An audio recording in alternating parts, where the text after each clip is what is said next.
សេរីផងណាមកឲ្យមានទាំងអផ្លែផងនេះអើ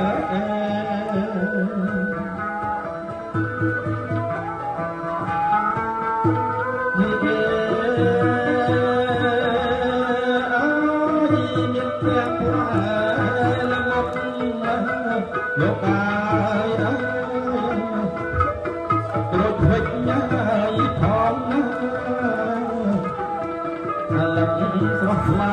លោកអាយមានទាំងអផ្លែផងអេ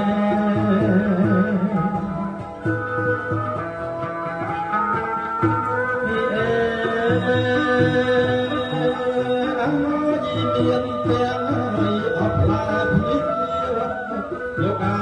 យអមា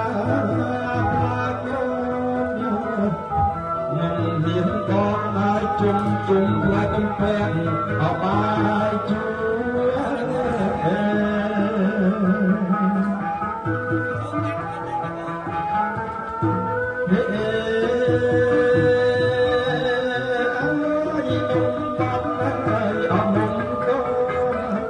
លោកអាយអនសានអផងណាយំឡាផងឡារំអាយស្លាពណ៌មលូពណ៌យំវិថាទៀតថែមវិថាអបក្រន់ផ្លែមានផងណាមានអញ្ចេះក្របាទមានសត្វគ្រប់គឺថាផ្លែឈើទាំងអស់នេះគឺថាមានចំនួនដល់36មុខឯណោះយើងខ្ញុំទាំងពីរគ្រាន់តែជាផ្នែក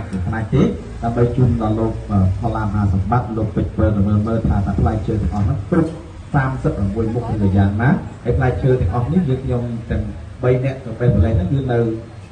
គេថាស្រុកខាងបំពេញឯណោះបាទគេឆ្ងាយណាស់ចឹងទេសូមអញ្ជើញលោកដោយបានលោកពេជ្រពើមើលសូមទៀតជ្រាប